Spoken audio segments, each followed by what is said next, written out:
The buffet smelled like fryer oil and sugar glaze. It wasn't that it was cheap. It was that it was deliberate. My sister had chosen it because, "Hoot's funny." My brother had added, "It fits the theme." No one explained what the theme was. I knew. We slid into a sticky vinyl booth beneath a flickering light. A balloon taped to the wall behind me read Happy Day in faded marker. My mom took pictures before I'd even sat down. When the server dropped off the small grocery store cake, everyone leaned in with exaggerated excitement. "Open the card first," my brother said. I opened it carefully. Inside, in my sister's handwriting, "Maybe next year you'll do something worth celebrating." There were smiley faces under it. They all laughed, even my mom. Not the surprised laugh of someone who didn't expect the punchline. The full one. The kind where she leaned back and wiped the corner of her eye. I felt the heat rise to my face, but not in the way I used to. Not in that scrambling, defensive way. It was colder this time. I looked around the table. My brother scrolling through his phone. My sister waiting for my reaction like she'd set up a camera prank. My mom smiling at me like this was motivation. "You know we're kidding," she said. I nodded. I took out my phone and snapped a photo of the card, then one of the table. Their faces mid-laughter. "Memories," I said lightly. No one thought anything of it. I stood up before the candles were lit. "Where are you going?" my sister asked. "I've got something early tomorrow." It wasn't dramatic. I hugged my mom, paid my portion at the counter before anyone could argue. Walked out into the parking lot under the buzzing neon sign. No slammed doors, no speech, just air. For years I handled the rental property. Technically, we all owned it. My parents had put it in our names for family security.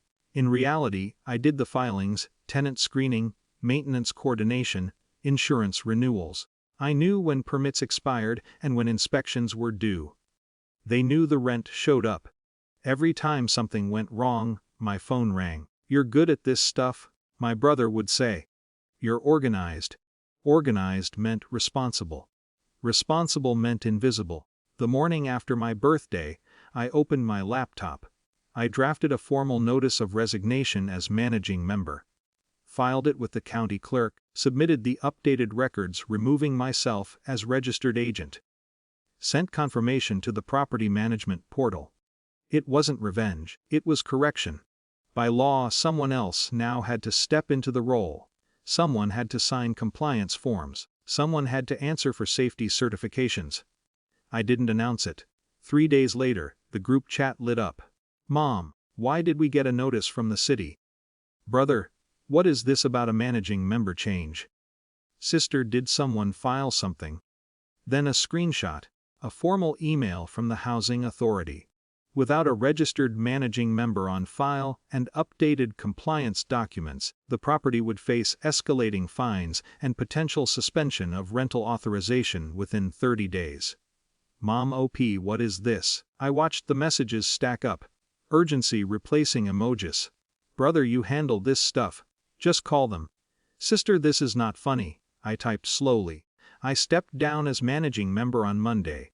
The filings are complete." The typing bubble appeared, disappeared, reappeared. "Brother, why would you do that without telling us?" I stared at that sentence for a long time. "Because I'm not interested in being responsible for something I'm treated like I don't contribute to," I wrote. No one responded for almost a minute. Then my mom called. I let it ring once before answering. "What is going on?" she asked immediately.